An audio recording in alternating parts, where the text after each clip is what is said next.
Hello अनि नमस्ते हजुरहरु सम्पूर्णलाई फेरि पनि स्वागत गर्दछु तपाईको आफ्नो YouTube च्यानल एसपीसी किचनमा। आज भने तपाईको निम्ति एकदमै मिठो फर्सीको सब्जीको रेसिपी लिएर आएको छु। यो रेसिपी एकदमै मिठो छ, त्यसैले हजुरहरुलाई रिक्वेस्ट गर्न चाहन्छु कि भिडियोलाई अन्तसम्म हेरेर भिडियोलाई धेरै भन्दा धेरै माया दिनु होला। यदि च्यानलमा नयाँ हुनुहुन्छ भने च्यानललाई लाइक, कमेन्ट अनि सब्स्क्राइब पनि गरिदिनु होला। र आउनुहोस् बनाउन फर्सीको सब्जी। र फर्सीको सब्जी बनाउनको लागि मैले यहाँनिर अलरेडी फर्सीलाई काटेर राखेको छु। अब भने ग्यास अन गरेर म यहाँनिर कराई राख्ने छु। कराईलाई हल्का तातिने गरी म तताउने छु र त्यसपछि ओइल हाल्ने छु र यो ओइललाई पनि मजाले बाफ उड्ने गरी गरम गर्नुपर्ने छ।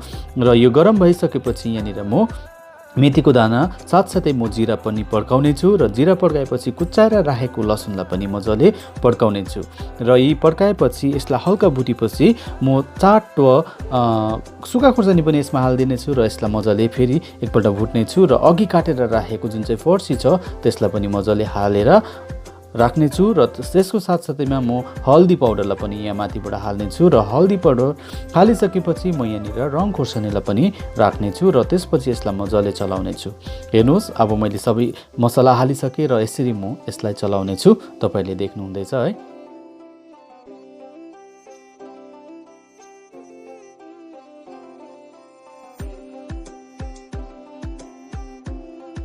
र यहाँ सबै मैले मजाले मिक्स गरिसकेँ। अब भने मेन इन्ग्रेडियन्ट त्यो हो नुन। नुन पनि म यसरी नै हाल्ने छु र आफ्नो टेस्ट अनुसार नुन हालेर फेरि यसलाई म एकपल्ट मजाले चलाउने छु।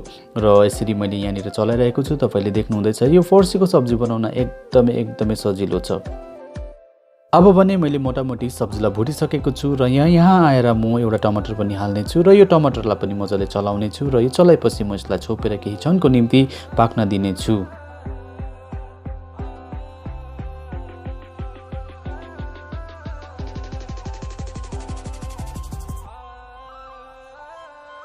आउनुहोस् अब हेरौँ है फर्सी कतिको पाकेछ। यहाँनिर मैले ढकनी हटाइसकेको छु र अब यसलाई चलाउने छु। र फर्सी त्यस्तो मजाले पाकेको छैन, अझै यो पाक्नु बाँकी नै छ। त्यसैले अब यसलाई अझै मजाले पकाउनुपर्छ एकछिन चलाएर है। र फेरि म यसलाई मजाले छोपेर पकाउने छु र त्यसपछि यो अलिक पाक्ने छ र हाम्रो फर्सी एकदमै मिठो बनिने छ। अहिले नै यो एकदमै राम्रो देखिँदैछ। अब पनि म यसलाई फेरि ढकनी लाएर केही क्षणको निम्ति पाक्न दिनेछु र त्यसपछि फेरि हेरौँ। र फाइनली गएर हाम्रो यो फर्सी पाकिसकेको छ। हेर्नुहोस्, तपाईले देख्नुहुँदैछ र फर्सी एकदमै राम्ररी पाकेको छ। यदि हजुरहरूलाई गिलो फर्सी मन पर्दैन भने यतिको पनि खानु सक्नुहुन्छ, तर मलाई अलिकति गिलो खालको मनपर्छ, त्यसैले म यसलाई अलिकति म्यास गर्ने छु है। म यही अब पन्युको मद्दतले यसलाई म्यास गर्ने छु र फर्सी त पाकिसकेको छ। अब म यसलाई म्यास गरेर अलिक लतक्कै बनाउने छु अनि हाम्रो फर्सी रेडी भइसकेको छ।